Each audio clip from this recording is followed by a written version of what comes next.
안녕하세요, 이창입니다. 오늘은 협소주택에 대한 이야기입니다. 협소주택은 좁은 땅 위에 지은 단독주택을 말합니다. 요즘 이런 형태의 주택이 미디어에 소개되면서 관심을 가지는 분들이 많습니다. 전원주택을 찾는 분들 중에서도 여건만 된다면 도심의 전원주택을 가지고 싶어하는 분들도 많이 있을 것입니다. 즉, 공동주택 생활에 불편을 느껴서 단독주택으로 가고 싶은 분들 중에서 여전히 도심권에 있어야 하는 분들은 도심에서 단독주택을 지을 수 없을까 고민을 하게 되는 것입니다. 협소주택은 이러한 고민으로 탄생한 주택의 형태입니다.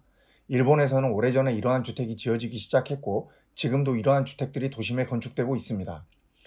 협소주택은 공동주택이 아닌 단독주택이기 때문에 단독주택이 가진 많은 장점들을 그대로 가지고 있습니다. 여기서는 이러한 장점은 생략하고 협소주택을 고려할 때 미리 알아두어야 할 주의사항에 중점을 두도록 하겠습니다. 도심에 단독주택을 짓자면 가장 큰 어려움은 땅값입니다. 서울 도심을 예로 들자면 평당 1,000만 원 이하 땅을 구하기는 쉽지 않습니다. 평당 1,000만 원이라 가정해도 50평이면 5억이나 되는 돈이 필요합니다. 그래서 협소주택의 경우 20평 이하의 작은 땅을 사서 여러 층으로 올리는 방법을 사용하여 땅값을 최소화하는 방법을 사용하게 됩니다. 땅값을 최소화하자면 작은 땅을 찾아야 하는데 문제는 도심에서 작은 땅을 구하기가 쉽지가 않다는 것입니다. 작은 땅은 개발 과정 중에서 잘려나간 땅이거나 오래된 주택지에서 건축이 되지 않고 방치된 땅 같은 것들인데 그 숫자가 많지 않습니다. 땅의 개수가 많지 않으니 선택의 폭이 넓지 못합니다. 상당히 오랜 시간 발품을 팔아야 구할 수 있습니다. 협소주택 건축의 핵심은 싼 짜투리 땅을 찾는 데 있습니다. 즉, 땅의 모양이 반듯하지 않고 면적도 너무 작아서 쓸모가 없다고 판단되어 버려진 땅을 찾아야 싸게 땅을 매입할 수 있습니다. 땅을 비싸게 산다면 적은 예산으로 단독주택을 지으려는 원래 목적과 부합하지 않게 됩니다. 땅을 구할 때는 건축법에 대해서 상당히 잘 알고 있어야 합니다. 도심의 땅은 각종 규제가 거미줄처럼 얽혀 있습니다. 땅이 있다고 집을 다 지을 수 있는 것이 아닙니다.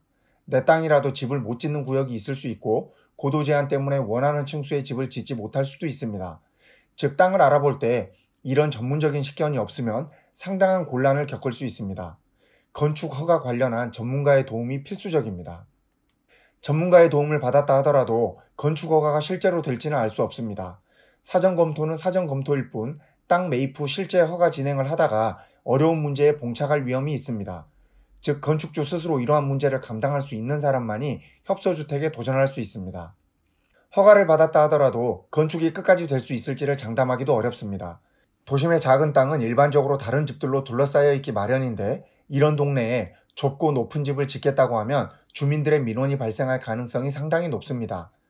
허가를 다 받았는데 주민들이 반대한다고 못 짓겠냐 생각할 수 있는데 주민들의 반대가 심하면 공사 자체가 어려울 수 있다는 점을 반드시 고려해야 합니다.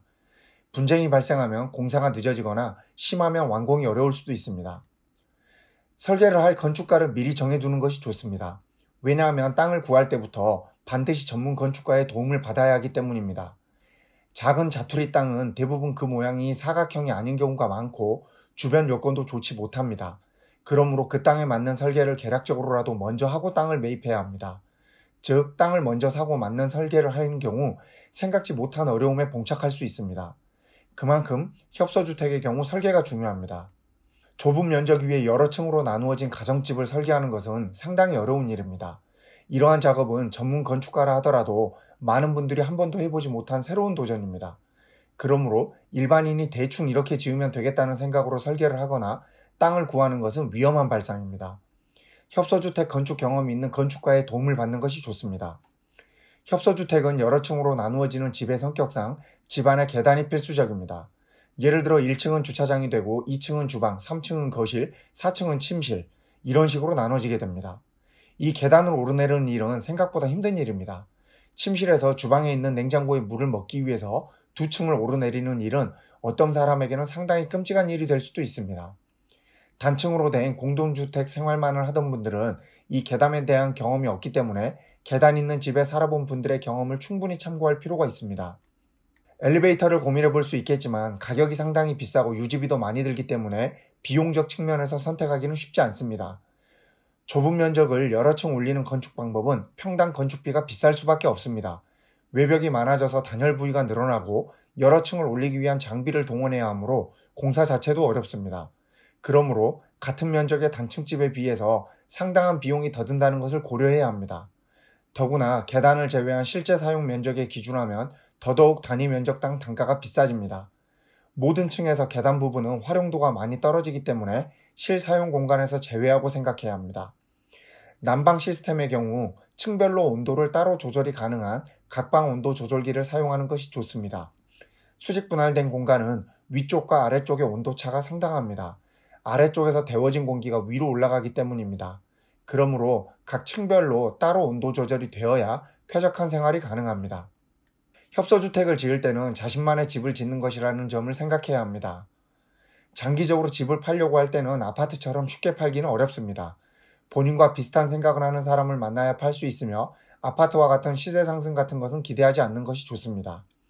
어디에 집을 짓든 스스로 땅을 고르고 집을 짓는 것은 아주 도전적인 일입니다. 특히 도심의 좁은 땅을 이용하여 집을 짓는 방법인 협소주택은 전문 지식이 없는 일반인에게는 상당히 힘든 일일 수 있습니다. 가능하면 전문가의 도움을 받으시기 바랍니다.